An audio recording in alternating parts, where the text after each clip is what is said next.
जी राम राम, नमस्ते।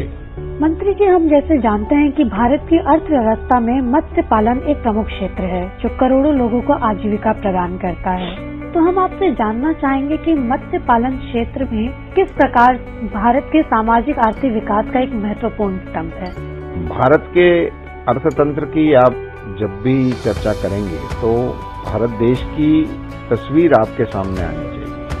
भारत कृषि प्रधान देश है, भारत एक पशुपालकों का प्रदेश है, ऐसे ही भारत मछुआरों का भी देश है, क्योंकि हमारी ज्योग्राफी जो है इसी के चलते हमारे पास 8000 किलोमीटर की कोस्ट लाइन है और ये पूरी कोस्ट लाइन पे हमारा मछुआरा समाज निवास भी करता है, व्यवसाय भी करता है। पहले कभी इसको इतनी गौर से देखा नहीं गया। मछुआरे भी अपने आप चलते रहे और सरकारों ने भी इनको अपने आप चलने के लिए बाध्य रखा, मैं तो ये कहूंगा।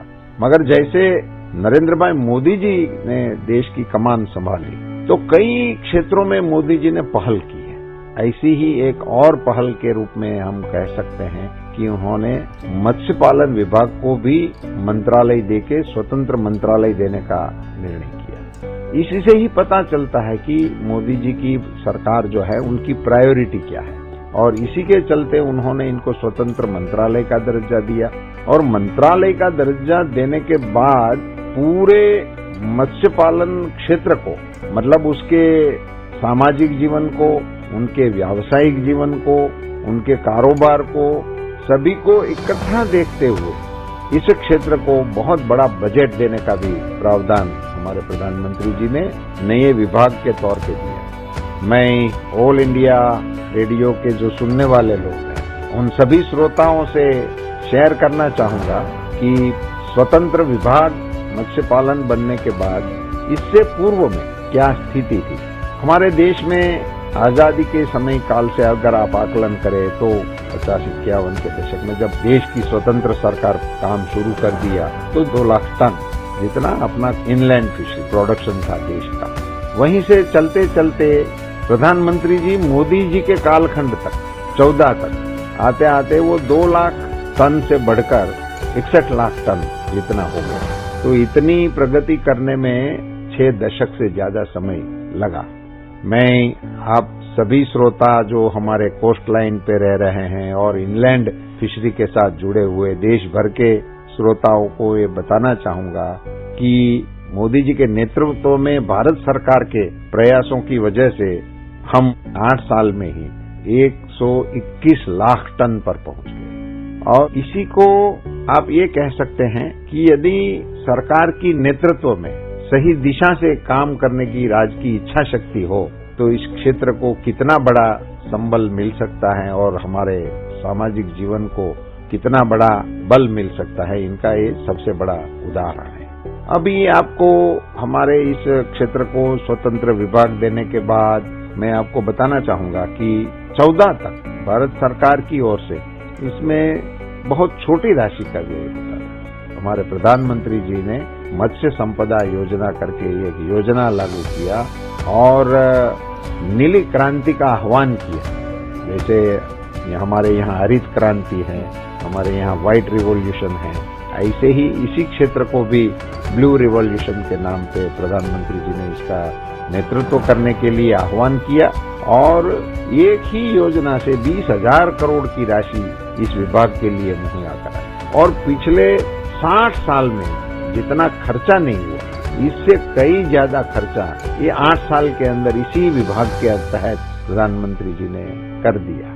ये सारा काम करने के वजह से इस पूरे कोस्टल एरिया को डेवलप करने के लिए और हमारे फिशरीज सेक्टर को बढ़ावा देने के लिए जो कार्यक्रम लागू किए, इसके चलते आज 50,000 करोड़ से ज्यादा का एक्सपोर्ट इसी विभाग के जरिए हो रहा है। पूरे समाज के जीवन को बदलाव देने के लिए जैसे किसानों को किसान क्रेडिट कार्ड देने का निर्णय प्रधानमंत्री जी ने कर दिया और ये केसीसी के जरिए साधारण मछुआरा, साधारण हमारी कोई महिला है जो अपने आप में ही मच्छी पकड़ के अपना परिवार पाल रही है, उनको भी बैंक से ऋण मिलने की व्यवस्था हो। इस प्रकार की व्यवस्था मैं ही मानता हूं कि आजादी के बाद पहली बार ये हो रही है। तो इस प्रकार के आयोजनों को देखते हुए हमारे प्रधानमंत्री जी की ओर से और मत्स्य संपदा योजना के जरिए कई योजनाएं, गैप्स जो भी थे मिल रहे हैं। हमारे नए नए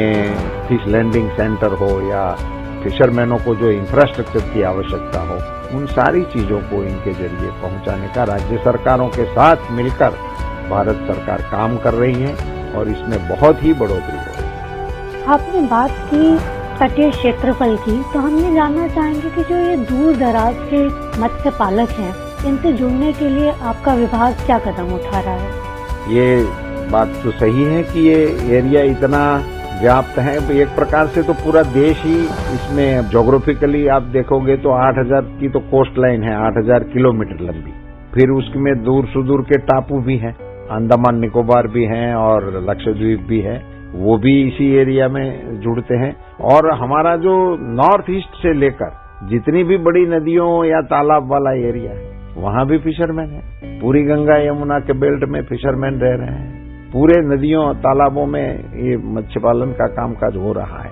और आज मैं ये बताना चाहूंगा आपके माध्यम से आपके श्रोताओं को कि मैरीन फिशरीज का जो एरिया है वो करीबन 2 लाख स्क्वायर किलोमीटर का है। इतना लंबा ये एरिया है, क्योंकि समुद्र के हमारे छोर से 200 किलोमीटर तक हमारी टेरिटरी लगती है। इसमें देश की हुकूमत लगती है, वो अपना एरिया माना जाता है। उसको EEZ नाम से भी समुद्री हमारे व्यवस्थापन में उसको बोला जाता है। तो ये एरिया इतना बड़ा एरिया है भारत के पास। उसके बावजूद आज मैरीन फिशरीज से इनलैंड फिशरीज का प्रोडक्शन ज्यादा है और एक्सपोर्ट में इनलैंड फिशरीज का दबदबा है।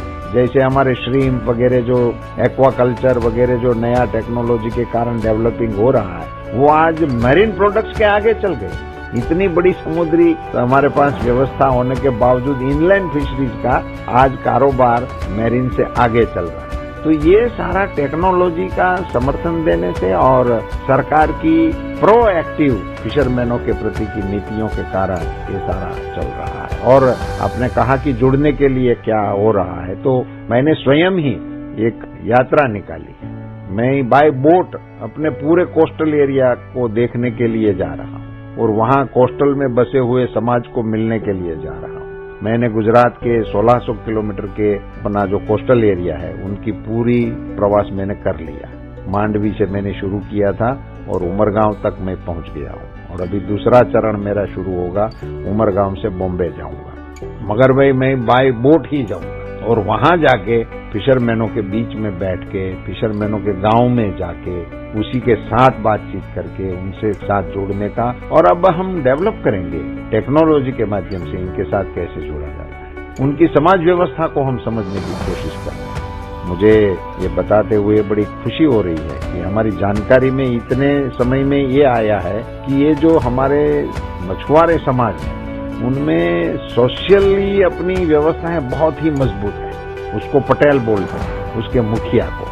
उसमें हर समाज के हर गांव में उसके मुखिया है और उसकी इतनी हुकूमत लगती है कि कोर्ट के हुक्म को लोग माने या ना माने, ऐसा हो सकता है, उसमें अपील हो सकती है। मगर मुखिया ने अगर इसको हुक्म कर दिया तो उसी पे कोई अपील नहीं। मैं आपको एक उदाहरण भी देना चाहूंगा कि मेरी इस यात्रा के दौरान मुझे पोरबंदर जाने का मौका मिला।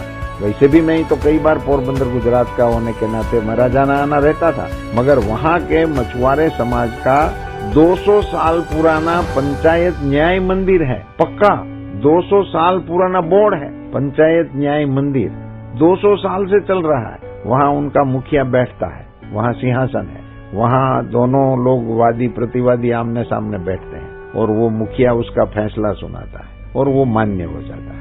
सो मैं ऐसी कोशिश करने वाला हूं कि ये जो सामाजिक व्यवस्था है उनको हमारी सरकारी व्यवस्था के साथ एक्सटेंशन के रूप में हम कैसे जोड़ सकते हैं, इसका कैसे इस्तेमाल कर सकते हैं। अगर हमारी किसी रचना के कारण यदि ये व्यवस्था के साथ हमारा सरकारी कार्यक्रम जुड़ गया एक्सटेंशन का, तो मैं मानता हूं कि भारत सरकार की सारी योजनाओं को हम अंतिम छोर में खड़े हुए हमारे भाई बहन के साथ पहुंचाने में कामयाब हो जाएंगे।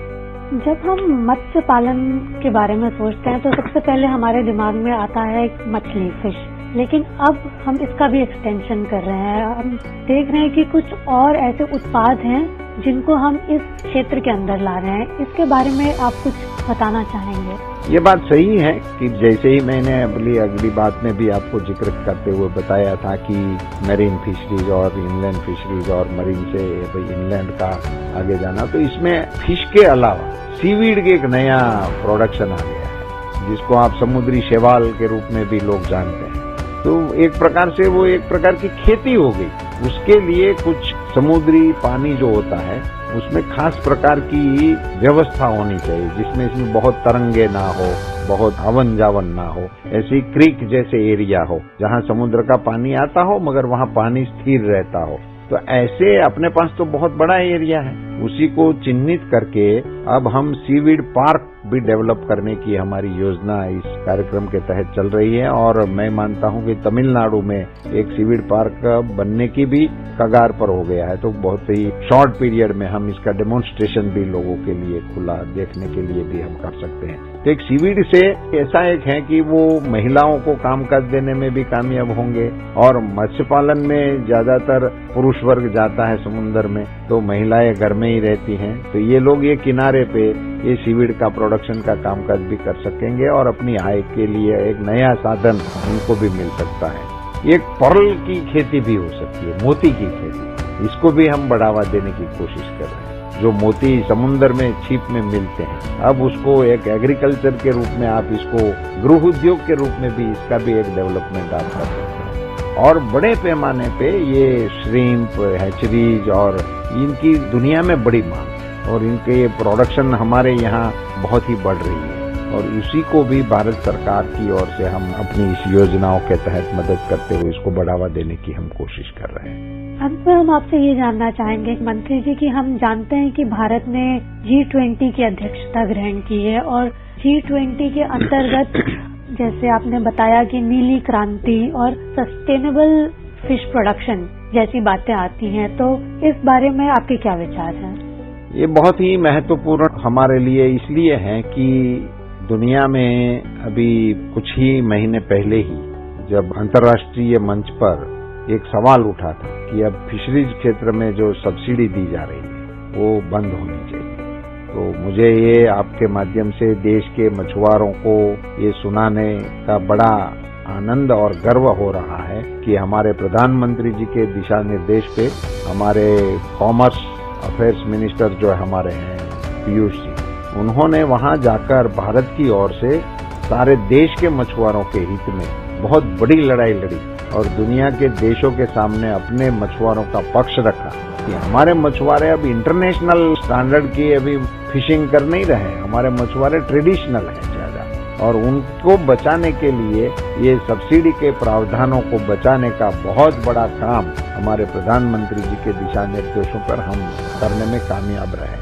तो अभी ये G20 का जब हम अध्यक्षता कर रहे हैं और हम होस्ट हैं, तभी हम हमारी ये ट्रेडिशनल प्रैक्टिसेस जो है और हमारी पास जो वेराइटीज हैं, और फिश एक ऐसा प्रोडक्शन है हमारा जो पोषण के लिए बहुत ही अच्छा एक मटेरियल है और माल न्यूट्रिशन का जो इश्यू है उसमें एड्रेस करने के लिए सबसे अच्छा साधन अगर कोई है तो ये फिश है। प्रोटीन के लिए बहुत ही एक अच्छा, फूड सिक्योरिटी की दृष्टि से अगर आप इसको देखें तो एक बहुत बड़ा साधन हमारे पास उपलब्ध है। तो इसका मार्केटिंग के लिए, डोमेस्टिक मार्केटिंग के लिए और इंटरनेशनल मार्केटिंग के लिए हम बड़े प्रयास करने वाले हैं। आकाशवाणी से बात करने के लिए बहुत बहुत धन्यवाद। हमें पूरी उम्मीद है कि हमारे श्रोताओं को इस जानकारी से बहुत लाभ होगा। अभी आप वर्षांत श्रृंखला के अंतर्गत सुन रहे थे भारत में मत्स्य पालन क्षेत्र में विस्तार और प्रमुख योजनाओं पर केंद्रीय मंत्री परषोत्तम रुपाला के साथ आकाशवाणी संवाददाता हिमानी राणा की विशेष बातचीत। ये कार्यक्रम आकाशवाणी के समाचार सेवा प्रभाग द्वारा प्रस्तुत किया गया।